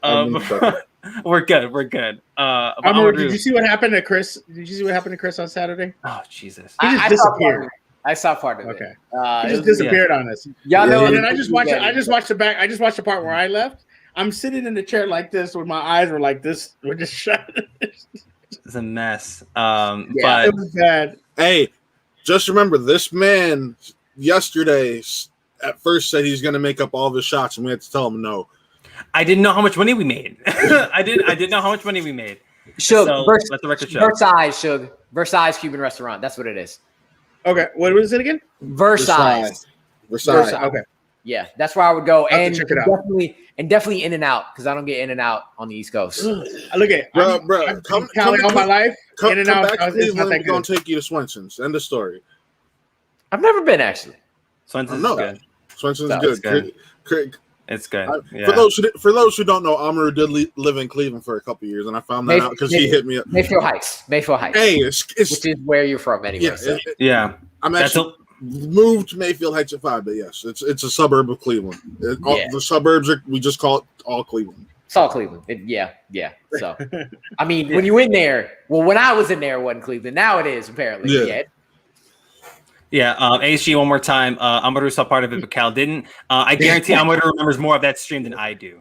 But again, Amaru, thank you so much for popping back on the show. Of course. First time we have to reel a guest back for a question, but we'll chat soon, brother. All right, y'all. All right, later, dude. Peace. That's the homie. Amaru come back on, saving the question. We got you, ASG. I see you. You're so kind of donate your money. We're gonna get you that question answered. We're gonna get you that question. But yo, let's talk about the matches this week. Do a little preview because we got a new look. Got a new look over here. We're gonna something gotta be different about this show. But I just want to talk about these matches briefly. And I know we are the worst at keeping up with Will Slice of the Week. We are the worst. Simple. Opponent's choice. It's really opponent's choice. It's opponent's choice. Yo, I hate that it's becoming the meme now. Yo, I promise y'all, everyone watching this show right now, whether live or after the fact, when we started doing Will Slice of the Week to have but at the end of the day, opponent's choice just keeps really affecting these matches. It was a genuine conversation we wanted to have about the Will Slices that happened because the Will Slices mean a lot to the Schmodown. But at the same time, yes, ASG popped on multiple suggestions of video game, opponent's choice, video game, opponent's choice. Yes. Big love, yes, Astra. The wheel is broken. Wheel is big broken. I think it's just across the digital movie trivia space. Wheels are not cooperating, and they're leaning a certain way. I kid. Wait, you know what? Yeah, that's gonna be interesting with that wheel spin in Collision with both those matches in studio. That's gonna be very interesting. How you play that, and Amaru talked about it, and Saul. I know Saul. Look, you cannot sit here and look and tell me that Saul's not going to thrive in studio. That's why I asked Amaru. I said, "How are you going to feel when he's right next to you?" Because you could say the lights aren't going to bother you, and I believe Amaru 100%. Mm-hmm. But Saul's going to be right there with him, trash talking him, doing whatever, and you could tell neither one of them are taking it. Needs a reroom. Neither one of them. Honestly, I'm not gonna lie. I'd be all for that because I think in IG and Star Wars there doesn't need to be an opponent. So I'm pretty sure IG. I don't know if they do it in IG and Star Wars anymore. Yeah, because it's the Harper guy. Oh yeah, sorry, but no. What I was about to say is Nicole Kidman could also be Slash of the Week. Tyler Perry. Yeah, Nicole Kidman wants to be spun so damn bad twice on Friday. So damn bad. Let me finish my thought on this Amaru and Saul thing. Please. I believe Amaru 100% when he says he can handle the lights. It's can you handle the lights and handle Saul's mouth. That is going to be big and answer questions. Now, let's be 100. Can Saul do the same thing? This is big. This is big for both of them. If Saul wins this match, he is no longer the collider guy. The dog got the bacon. He is. His last two matches have been knockouts, has proved he belongs in the Schmodown. This match, he beats the number 2 pick of the Schmodown, one that people said was going to win the belt very sooner than later. This makes Saul's legacy in the Schmodown legitimate, where you can legitimately say this guy went from a guy that was going to have fun to a guy that turned around and became a champion, possibly a champion. So This is big, and this is big for Amaru because number 2 pick, he's got to hold up to that. We all know number 2 picks, football and everything sometimes don't work out. Number 1 picks don't work out, but there's sometimes they do, and they become all-time greats. So they both have a lot to live up. So it's going to be very interesting to see a live studio match, spin the wheel. Are we gonna hear managers talking to them? We might not get that. No, we won't. We're not going to get that. We're not going to get that. Managers have talked about for a long time. They're talking about doing they might do that. We don't know that for sure. Yeah. They might have a hookup to where it's like what is it in basketball? No, the basketball and football. No, where they mic you're mic'd up. Lavalier mic. Yeah. Mm-hmm. Yeah, you're mic'd up so you can hear them talk because you think about it, in between that managers are gonna be able to come out, talk to their people. We're so used to digitally, we're not gonna hear that. Right. I think at this point, how is that going to affect play? Because sometimes if you watch the Schmodown digitally, a lot of those players that have come back, Piggy Govins, it's been when we see a digital match and their manager gives them a inspirational talk and they know people are watching, so it gets them fired up. I want to respond to that. They're not going to hear it. How is that going to affect the game? Go ahead, Chris. I want to respond to that. I want to ask you guys a question after the fact too. So the big let me pick on Roxy Strive for a second. We love Roxy, and we all know how great of a manager Roxy is. We all see that. But a lot of what has been fueling that discussion is us listening to what Roxy is saying to her competitors, right? Over the last year plus, we've seen Roxy give these incredible speeches in front of us, in front of a whole audience, hundreds upon thousands of people, right? But now we're going to go back to studio. Presumably, we're not going to hear these things anymore. So yeah, we're going to know they're there, but they won't be. It's one of those things that we started seeing during the pandemic era of the Schmodown that we probably won't see again. And I don't know how it's going to go. Obviously, Collision's well over a month away. But that's something that we may not be seeing anymore, depending on how they do it logistically. How, like, I know there are ways to do it, but is that something they want to do? Do managers want us to be in the know still? Do competitors want us to be in the know still? That's a big question. I love to ask literally every person that Garth in the chat. Roxy's a brilliant manager. She can pull Snyder out of any hole he's in 100%. And that's been like her MO. Any in the player, past few it years. feels like, not just Snyder. It feels like any player she can pull out of their head. Like the whole thing with the whole thing with what was the Odd Couple, the OG version of the Odd Couple. Like we saw what they were, what a Roxy Strider or conversation could do to them, right? That's what got them the belt last year. That conversation with Roxy, and now we're seeing that more and more throughout Roxy's career in the pandemic era of the Schmodown. But that goes away in a little bit, or presumably that goes away. So we're not going to know exactly what the deal is going forward, and I don't know if we'll get that. You have a big sound coming from you, Matt. So the whole presentation aspect behind it, I'm not prepared for. But again, it's a welcome adjustment because we're getting matches back in studio. But I want to ask you guys a question in regards to Amaru and Saul. Who has more to prove to you guys, Saul or Amaru? If I can ask that question in all fairness. I believe. Do you hear me? Yeah, I can hear you. Yeah.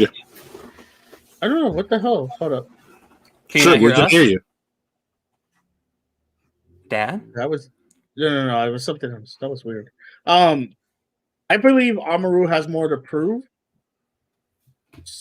Both have a lot to gain, but Amaru has more to prove because simply for the fact that he was the number 2 pick. Mm-hmm. But Saul does have a little bit of pressure because he knocked out the last 2 people he played. And not saying he's going to knock out Moses because I don't think so, but we got to see what he can do in round 3. The last time we saw Saul in round 3, he missed his 5-pointer. It's going to be big. But he has said, and this is something I don't see competitors talk about a lot. He said, "You don't think I've been thinking about that for the last year that I didn't get to play?" He built off that. So that's going to be very important. So, but yeah, I think Amaru is the one with the most. For me, it is Amaru. It's based solely on the fact of you got to live up to that number 2 draft pick. You are the number 2 overall draft pick. We see this is his chance to live up to it. We've already seen Thomas Harper. If Thomas Harper were to lose his next match, has already arguably lived up to that number 3 overall pick because he's won that first Star Wars tournament. Because he could lose that next match, end up back in the next Star Wars tournament, and run house again. Mm-hmm. So Mara, she won a belt earlier this year. She's lived up to the number 1. Amaru hasn't won a tournament, hasn't won a belt. This is his first opportunity to say, yep, I was worth this. Because until he wins a big match like this, you can't. You're not living up to where you were picked. Point blank. And I know Amaru would agree with us because he's a sports guy like us. So it's not. We're not. This is like not. It's not dissing the guest of our show. Yeah. This isn't like a disrespect.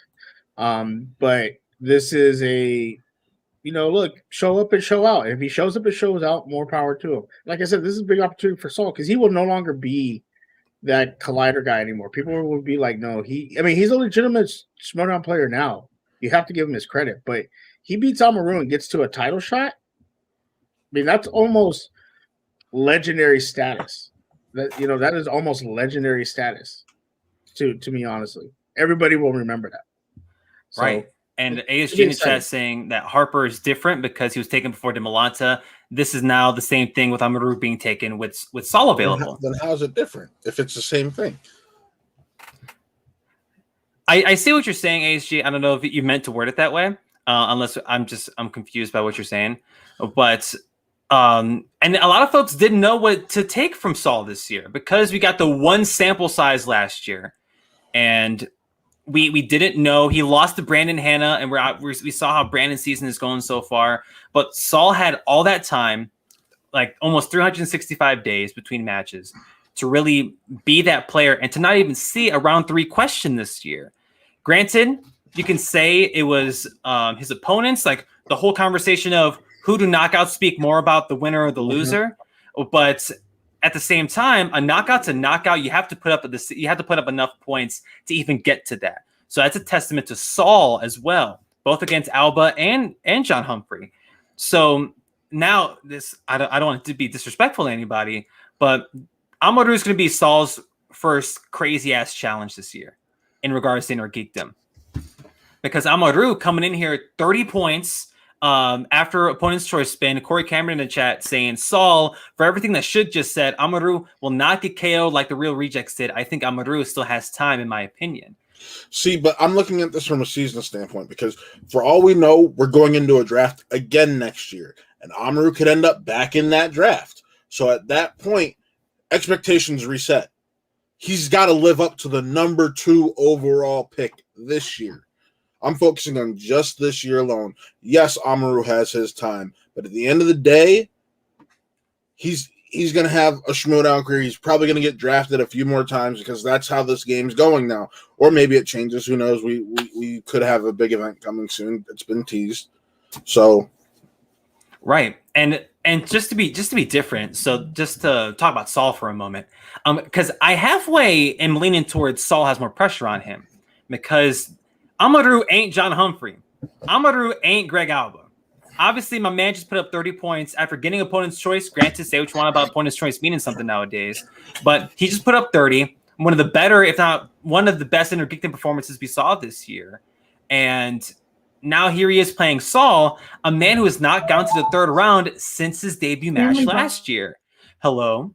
So we're going to see how Saul handles a established commodity in Inner Geekdom, not saying the other 2 guys weren't, but look at their performances. I think the performances reflect their gameplay. But you can't take that into account because the year before we were just talking about how Greg Alba took Mike Kalinowski to his 5 and John Humphrey beat Janine the Machine. Right. Yeah. But this year, but look at what they put up this year, though. Yeah, but that goes to your question. Is that a reflection of them or is that a reflection of Saul? Because this is the same what I was saying about Amaru when he has Saul right next to him. When you are playing a game, a mental game, that's what it is. You have to think in 15 seconds to come up with an answer mentally and get it out. When you are playing somebody like a Saul who is putting pressure on you, and you have to think about that while answering a question, do you not think that affects that person trying to answer those questions? Totally. And the whole playing a match in studio is a whole different ball game than playing over the screen. But he's done it. But that's the thing, though. He's done it on stream. He's done it to people on stream. Look let's be honest here. Don't bullshit. Don't get it twisted. If Saul answers his 5-pointer against Brandon Hanna's missed most of his 5-pointers. Mm-hmm. He may not. We're having a whole different discussion right now. We're having a whole different discussion. But go back to that match and how Saul put a lot of pressure on Brandon Hanna.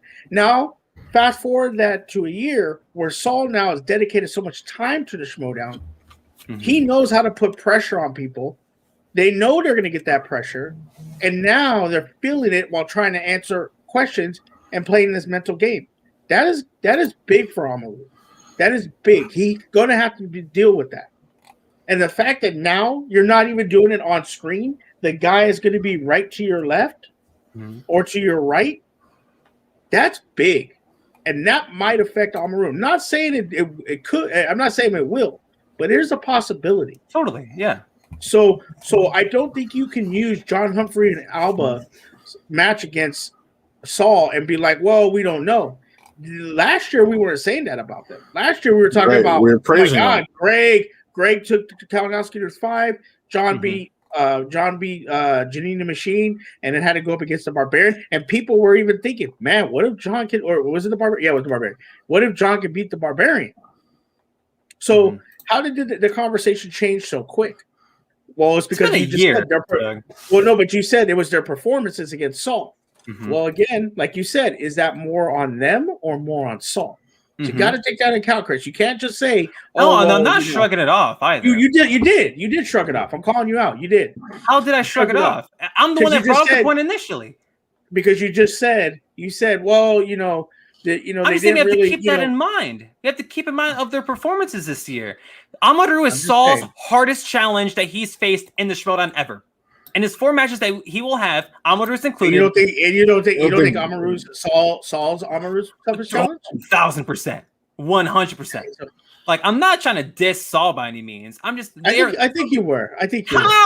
How? Chris wants that third strike, Shug. That's what it is. How? That's what it is. So with no. What, I'm just saying you cannot take the Real Rejects' performance this year and poo-poo it. You have to take into account. they poo-pooed it themselves. But you got to take into account that Saul caused them to do that by the pressure he puts on you and with his intensity and everything like that. You have to take it into consideration, because had we seen this kind of same performance last year, then I could say, okay, maybe. But last year we were just saying Greg Albert knocked out Warfather and he took Mike Kalinowski to its 5. John Humphreys beat Janine the Machine, and people were even talking about maybe being able to beat the Barbarian. So why has the narrative changed over at the year? same time last week, remember where we talked about Alba and Saul and how the conversation wasn't about, Saul was so intense with Alba because that's why Alba lost the match, right? Why do we all think Alba lost the match? He explicitly said it in the post pay-per-view. So that's why I'm saying that. It doesn't care. That's what I'm saying. Hold on. Let me ask you a question. Chris. Mm-hmm. And let's be 100 here. Totally. Okay. You got your ass kicked in a match. Right. Do you say, "Oh, I just don't care anymore"? Or do you say, "No, this guy affected me"? So, follow up, or are you saying that Greg lied? I don't think he lied, but what's easier? I don't care anymore. It's totally easier to say, just shrug it off and blame and put it and just be like, whatever. But do we know the truth? Oh, I mean, we apparently a lot of folks may or may not know the truth, but what I'm saying is, like, yes, I do agree with the both of y'all. Amaru has to live up to that number 2 pick status. And he says, like, yo, that's what he's trying to do. It's not like, screw any of the pressure we're putting on him, not talking about it. It's more so him trying to prove it to Sam that it was worth it for him to be picked up at 2. And he hasn't had a tournament. Neither one of these guys have had a tournament this year. And with the matches they've had, like, whether it's Haas and Swift or the Real Rejects, like, Amaru's had himself I think a tougher path. But at the same time, again, Saul had to be that good to make sure that both Real Rejects were not even within striking distance coming into the 3rd round.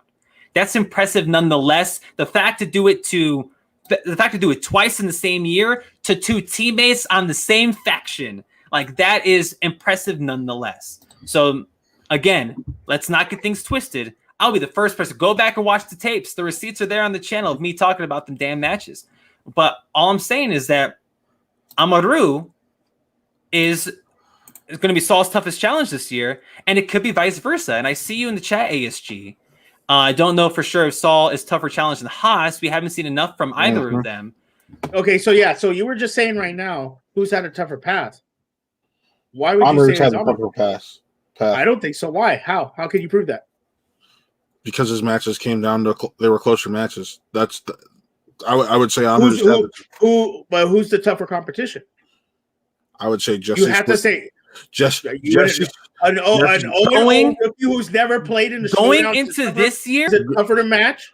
If we had this discussion 3 months ago, are you serious? You just said that. We're basing it off of how the matches went. 0-0 record. It doesn't matter. It doesn't matter. We're talking about how the matches went. How did the match play out? Amaru had a tougher challenge with Jesse Swift than Saul had with either of the Real Rejects. So you're telling me Jesse Swift would Jesse Swift be one of the Real Rejects? Yes. No.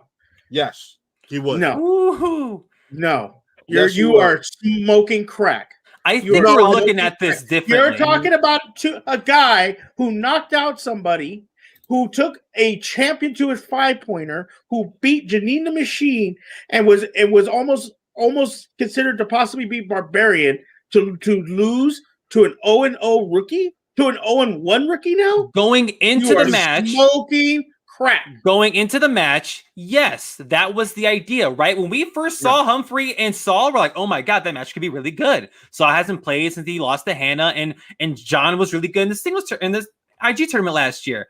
And then he got knocked out. Mhm. Oh, okay. That's nuts. And then we saw Amaru and Jesse, whatever. And then we see Greg. Greg had a better Inner Geekdom tournament last year than Humphrey did. And Saul, as a matter of fact.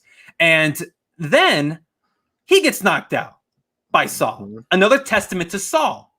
Another testament to him. Obviously, you gotta put enough points out there to where your opponents cannot reach you within them 10 points in the third round. But Amaru this year, right? And Jerry Miller in the chat, Albo was 2-1 before he faced Saul despite his lack of commitment. I like that he pointed that out. And Jesse is 0-1. It's not about the record. It's about how they performed. That's what I'm basing it off of. Fuck their records. Okay, but if you're hold on. Performance alone. What's up, King? Performance alone, Jesse did a way better job than either of the real rejects this year. So fuck the record. Oh, okay. So fuck the record. That's your one. That's your one. But you don't think that Saul did that? So wait, so you don't think Saul did that? I didn't say Saul didn't do that. Okay. I'm just saying that who had a tougher path? Who had closer matches and better competition? Without a doubt, this season, who had tougher matches and who had a tougher path? Fuck that shit. Saul did. Simple as that. Saul did. You can leave. Saul did. Because I'm gonna tell you why. Hold up. I'm gonna tell you exactly why. How he's wrong. Hit me, Shug. Before the season started, you have Jesse Swift and you have Moose. Mm-hmm. Nobody knew about Moose. Nobody knew who they were. Nobody knew who either of them were. Nobody knew how to work. And then you have John Humphreys and Greg Alba. You're telling me that people would say that was harder. It would have been harder for Moose and that would have been a tougher path than Greg Alba and John Humphreys? Come on. No. Right, and Jeremy does bring up a great point. I forgot this match happened. Greg did better than Jesse in this match against Taylor Robinson. Yes, he did. 100%. And I didn't mean for the whole conversation to get real feisty. I just thought it'd be a fun question to ask. Let's all pump the brakes, Matt, wherever you are around Cleveland, Ohio. Cool it. Let's not get it twisted. We love both them folks. Amaru and Saul, they're both great, and we're all looking forward to their match at Collision. But yes, it depends how you want to look at it. I see your POV, Shug. I do. I'm not gonna lie to you. Do I disagree ever so slightly? Yes, but Inner Geekdom's changed. From season 7 to season 8, like what Khan said. A bunch of new movies got added this year. A ton. I know it, but a bunch of new movies got added this year, which also too, it makes the questions not as deep cut. Remember when IG was like deep cut? It was super deep cut? Old school it's IG. Not like that. It's not like that anymore. It's not Star Wars now. So this actually should favor some of the newer players. Corey Cameron in chat. This is an argument of better accuracy PPE versus having a tougher opponent. Yes, I think you and Matt were trying to yell over each other for two different things, and that's fine. That's like I totally understand. ASG says I would favor Haas over all the opponents of Amaru and Saul. Okay. Yes. I think I can like that in confidence. I can agree with. Like if you like, who do you so out of the two people that Saul faced this year, out of Greg and Humphreys, we can both agree that Greg's the better one, correct? Yes. So, and out of the two people that Amaru's faced this year, we can both say it's Haas at the moment, correct? Yes. So if we had to put them in a match together, who do you think comes out on top? Haas or Alba? Coin flip. I'll say coin flip, but I would probably favor Haas. Word. I would probably favor Haas, but it's a coin flip to me. Right. I would favor Haas too, like heavily. But Greg, I wouldn't say heavily. I would just say that I mean, if that Lord of the Would Rings slice comes back up, for the love of God. That Lord of the Rings slice is what killed Haas in that match with Amaru. And Khan in the chat, no deep cuts. You know, I don't want to see your face today because I watched the Patreon match earlier. Yo, you watched the match, for the love of God. I always watch it. But he said some things. He said some disrespectful things. Matches, Shug. We don't watch them before the show. Ooh, hold up. I pay $10 a month. I'll watch the damn matches when I want to. Okay? But I always stick with my same pick, so it's not going to change anything. You're going to put your pick in the chat this week. No, I'll tell you what I'll pick. No. I'm picking Ben Goddard. Oh, okay. I don't change my picks. Okay, he's fit. Let the record show. I'm not Matt. Okay, I stick to my pick. I don't watch the patron matches. No, Matt cheats notoriously, infamously on Spin from the Real. But let's not talk about this anymore before virtual throats are slit. Who's mad? We're just talking. I'm not mad. Matt's tired. Matt's tired. I can tell. Look at him. He wants to go to sleep right now. Right. He's tired. He's had a long day. He's been driving, got stuck in traffic. So I get it. Someone probably cut him off. Probably looked like me. And he's like, "There's that motherfucker that cut me off today."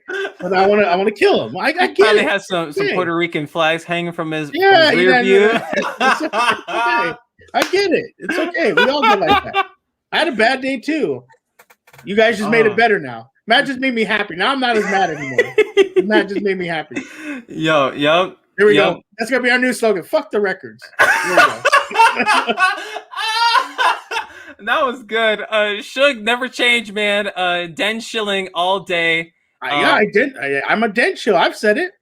Yep, my man. We're all shills and I am Corey Cameron because Jeffrey Kahn, man, that guy's a. Yeah, hey, Khan, and but then I was loving him on Saturday. Yeah, and he'll be back next week. So we're but here's that's why I was so mad. You know why? We're gonna see our king because I was so nice to him on Saturday. I'm like, oh man, you're so great. Da da da. He knows he's playing Ben Goddard, and he knows I'm a Ben Goddard show. Then I got. Of course, he's gonna be nice. Shows up on Monday. I'm like, God damn it. Yo, he's gonna be nice to you. And next week we'll talk about his match with Goddard, for better or for worse. We'll see. I mean, you already saw. I think I asked him to go to Korean barbecue with me. At when? Like just in general? Yeah, on our stream. I think I asked him apparently he did a lot of things. Yeah, did you say something to Khan? What'd you say? He's a what? What's Khan? He's like, you're a king, Jeffrey, as far as I'm concerned. No, he's a good player and he talks good trash. But he's a silent assassin because I was so nice to him. He knows that he was playing Ben Goddard, and I was so nice to him. He's really nice. We love Khan over here. And then now I gotta watch him play Ben Goddard. But Ben Goddard's gonna beat him, so I'm not worried about it. So all right, okay. Well, we do predictions every week on the show, and these are the updated standings. Last week was rough. Well, Shug went 50%. Chris, you and I went, oh shit, I messed these up. Oh man, the tampering. No, we all went 50%. That's on me. I got Lieberman Horowitz wrong. I got the pay-per-view wrong. Yeah, I got Lieber. We all picked Amaru. We all got Lieberman wrong. Mm-hmm. No, we did it. Yeah, I didn't pick Horowitz. Shug, I have it down right here that you picked Ty. No, I picked the other guy. Did you pick Horowitz? The guy that won is who I picked. The non Horowitz. I'll go back and look at the tape because, like I said, I already got this messed up. Word. Thanks, King. Thank you, King, for coming. For still come on the show next week. We will have King Khan live on Spin from the Real. It's funny, he's been on every other show ever on this channel, but not the Schmodown proper show. But my man's gonna come back. Thank you so much, King. This would be the King's Court next week on Spin from the Real, 8 p.m. Eastern. But yuck, what else was last week? I think we all picked Frankie. Yeah, right? and I think I got all of them right because I picked. Excuse me. No, I didn't. No, I didn't. I picked Jessica. I know you picked Erwin. Jessica, but I know I picked Erwin. Mm-hmm. You picked Amaru. I know you picked Amaru. And then I picked the other guy. I didn't pick the Finch guy. Oh, okay. I did pick Erwin. So Shugs claiming he went 3 for 4, while Matt and Yeah. I went 2 of 4. Yeah. Okay. And I knew the outcome of Jesse and Alvarez. But if I would have said it, if I would have said, "Oh, I took Alvarez," y'all would have known I cheated. So I was like, "I'm not doing that. I gotta stick to my guns here." See, stick and to my gun. I appreciate the honesty. Let's see. AC in the chat. Khan has POV on his board during the match. What? Release. What's it going to take to get a spin for the real sticker on there? Really, yo, Con? Really? Do we got to send my man a sticker? Funny enough, we got merch. Oh my god, we got "Don't Get It Twisted" on a t-shirt. it's on the back. It's Right. on the back of the logo shirt. It says "Don't Get It Twisted" on the back. Then we just have a spin from the real, not the peg shirt. We also have stickers. It's stuff for all of Watt, so you can get stuff for Really Scared, Wrestle Real, Saber Real Talk, hell, even Real Geek Core. Yeah, the that Wrestle Real one is dope. Ain't it hard? Ain't it I hard? like it. But yeah, Ain't it like that hard? one. you want Yo, merch? Go right there. Right there. We stand the king in the chat, but yes, the numbers for our predictions may be a little bit off. We'll see. We'll play with those. I got last week's up, so I'm fixing them right now. We'll play with those when the time comes. But we do have only three this week, Thank God. and we're doing the one that already went up. So Shug, he's sticking with Ben Goddard. We already Goddard. did, Con. It's on that site. Con, I'll buy it for you if it's on your thingy. Oh yeah, that whole argument was "Don't Get a Twisted" moment of the week. You already know. That whole thing. No. Both of y'all were like, twisted. "Don't get it twisted." No, "Don't Get It Twisted" moment was Chris fucking disappearing on us. Hold up. When did you say? text. Wait. You What are pulled you your talking pants about? down on stream. No, I Yeah, you did. What the hell? didn't. is No, we would have. this? Did you wait? Send it to me. I did not do that. Yes, you did.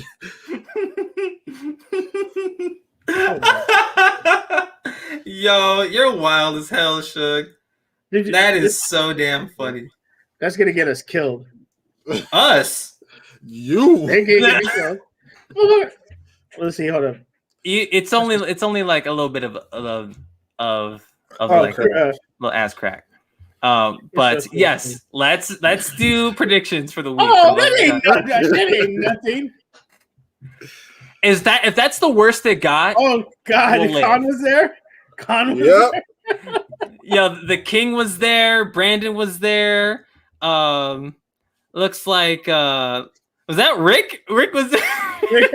Rick Ravis. Yeah, because he said he's gonna dance for Rick, and then he pulled his pants down. Oh my god. And then of course Cameron Thompson. What's up, Cameron? I love you. Is Chris dead? I did die that night. I'm still dead. I'm Bruce Willis up in here. So no, let's do these predictions so we can get out of here. Because Don't Get It Twisted moment of the week was definitely y'all cussing at each other. Let the record show. Matt said the F-bomb more this week than I did. I saw it too. Yes, and I'm sorry, King. I'm so sorry, King. You have to see that. No, now I know why. Now I know why Con's mad at me. Yeah, I'd be mad at you too. Yep, Jeff in the chat, Shug danced seductively and started to strip. We were all like, what is happening? I'm glad I left then. I'm so glad I left. Shug always brings the buns to the barbecue. You already freaking know, Garth. That's what's up. Apparently. All right. Taylor, why did Rick Radis stop me from doing that? Jeez, We tried. I bet Rick was encouraging the hell out of that. that son of a gun. All right, predictions. Up first, Ben Goddard and King Khan. I'm an exchange Look at chill. Con's face in that picture. I'm an Yo. exchange chill. I'm going with Con all the way. Yo, my boy Khan wanted nothing to do with your ass. Jesus Christ. This is why I'm I not can't allowed to wait. drink tequila. I can't wait to have King on the show next week. I'm also picking King. The exchange, they may not be my fave, but I'm rocking with the King. King Khan. He literally knocked the flick pick. Is the flick pick Out of still the at the dungeon? Schmodown. No, he's out of the You got Schmodown. cut. Oh yeah, he literally knocked the flick pick out of the Schmodown. So like, sorry. Good stuff, King. And Shug, you're rocking with Goddard. Yeah. The I band. was rocking Goddard. All right, Thursday. We got Diamond Dave Del Rio. David Del Rio's coming back, not with the Den, but with the Dungeon, and he's facing off against Frank Moran of Swag. So, Suge, out of someone who was from the Den, but not with the Den anymore, are you still a shill for this person, even though they're not in the Den anymore, but they were to start the season? Were you leaning for Moran or Del Rio? I think I'm gonna go Del Rio. I think he really took chance to that edge. So I think he's gonna be able to do the same thing in this match. That's the exact reason I'm taking Del Rio as well. Yeah, Del Rio's he's played 2 good matches that were both losses. He's due for a win. Right, and Corey Cameron in the chat saying Del Rio. Jeremy Miller saying Del Rio. Leo Logan says it's 50-50 for him. Del Rio took chances sudden death while Moran almost beat James White in the play-in last year. In the end, he'll say Del Rio. I will also pick Diamond Dave. Diamond Dave impressed the hell out of me last year. I remember that match with Chance. I was watching it at work while it was happening. I gotta check from Chris. Matt, did you watch this? I'm like, yo, and there was that, I think Suburban Commandos what won Chance the match. That was nuts. And yes, Corey, Del Rio with the Dungeon. Sheesh. If you didn't think the Dungeon could get better, I'm still questioning why Kate Mulligan dropped Diamond Dave to this day. I know you pick up Ross from nowhere from the FCL as your third Star Wars player, hoping that Harper wins the belt. And I think as far as we all are concerned, Harper's going to take the belt. So they're going to need somebody for that Star Wars tournament. And Lacey, she has a lot of life stuff going on right now. So if Ross is your entry to Star Wars into that tournament, then by all means. Yeah, man, ASG, people were winning matches last year of wrestlers in film, and that category wasn't even existing at the time, dude. Come on, nah. And Garth says he's a shill for the Stars, so he'll root for Del Rio since he was once the Rock Stars. Totally. Hell yeah, dude. But Friday. This is the talk about toss-up, talk about 50-50 for me. It's the Barbarian who's kind enough to come on our Watch stream on Saturday. And the Godfather, Drew McWeeny. Matt, are you keeping with your exchange shillness for this match? This is tough because I was a Godfather fan long before I was an Exchange fan. McWeeney's like Godfather in the Godfather in the WWE. Yes, the good father, Papa Shango, and his hoe train. Go to Shug. Give me a minute to think about this. Shug, McWeeny, or Barbarian? Let's talk this out. Let's talk this out as a group because I guarantee we're all a little flustered, right? Because it's two folks who haven't had the best luck this season. My thing is they're both due, and that's what makes it hard to pick. And they are both due for a W. We saw McWeeny lose to Lon Harris not too long ago, and the Barbarians' season got cut. I think is this the Barbarians' first singles match this year? Yes, it is. Because he lost an Inner Geekdom to Alex Damon. So Barbarian needs a W under his belt now. Is this going to be it against Drew McWeeny, who already had a match this season and lost to Lon Harris? And I mean, we got into a whole thing about Lon Harris on the show before, and my thoughts and our thoughts on Lon Harris as a competitor. But here, I'll start. Damn it. I really don't. I hate the idea. I hate that I'm going to say this right now. And honestly, I do not envy who gets this person in the singles tournament, because this is going to be one hell of a low seed. One hell of a low seed. I think I'm going to lean towards Barbarian. I'm riding the edge right now, and I know I see you, Corey, in the chat. The suspects are on 10 right now. Yes. Ethan coming off the pay-per-view win. Amaru getting that win on Friday as well. And there's big things coming for the usual suspects, making their way back up the rankings. But I think Barbarian knows he needs his W. I think my man knows he needs his W. And after the rough week that the Exchange has had, yeah, Rick Radix can say whatever he wants. 2 Exchange people lost last week, and you want to pick that momentum back up. I think the Barbarian, not only for him, but for the faction as a whole, after a week without a W, I think this would be a good one for them to have. I'm picking Craig, and I'll probably change my mind later and probably talk my way back into picking Barbarian, but I'm picking Craig, or Barbarian, excuse me. I'm sorry, Craig. I'm going Godfather. Yeah, I'm gonna go Godfather too. It's McWeeny. It's crazy to me how somebody like McWeenie, like his singles record isn't the best. Like him and teams almost Phenomenal. unbeatable, right? Like that man's incredible. But singles, he's had a hard time. So I'm leaning towards Barbarian, but it's a toss up. And if McWeenie comes out on top, all power to him. But then I'm gonna start worrying about Barbarian in this season so far, because a loss in Inner Geekdom, a loss in singles. I don't know the future of him in a teams match, because we got a lot of teams matches announced in July, but none of them are new teams. They're already established teams that we saw in the teams tournament. So who the hell knows? We're seeing another Rushmore teams match before before Barbarian even sees a teams match, right? So who the hell knows? But before we wrap the show, is there anything we missed? We're wrapping tonight? Yeah, typically we keep going after 2, right? But no, but we hit 2 hours on the show. Is there anything we missed that y'all want to chat about?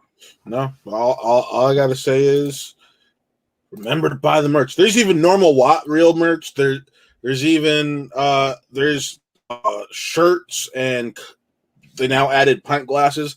Has every show logo on it. So yeah, Don't get it twisted. Buy the shirt. Don't the Spin from the Real shirt. Officially, it's the Spin from the Real logo right here, and it says "Don't get it twisted" on the back. So yeah, sure to be like that. Khan. Be like the king. He ordered his merch off the That's site. right, Khan. Thank you so much, King. We stand a king over here at Spin from the Real. I owe Khan another booty shaking. Wait a minute, not here. Nope. Not here. Maybe the next milestone stream. Yes, Jeff in the chat. Don't get it twisted. Means what does not support Twisted Tea. I haven't had a good Twisted Tea in a minute. I do love me some Twisted Tea, but sorry guys, I've been keeping up with the seltzers and obviously other drinks. And yes, you're too kind, King.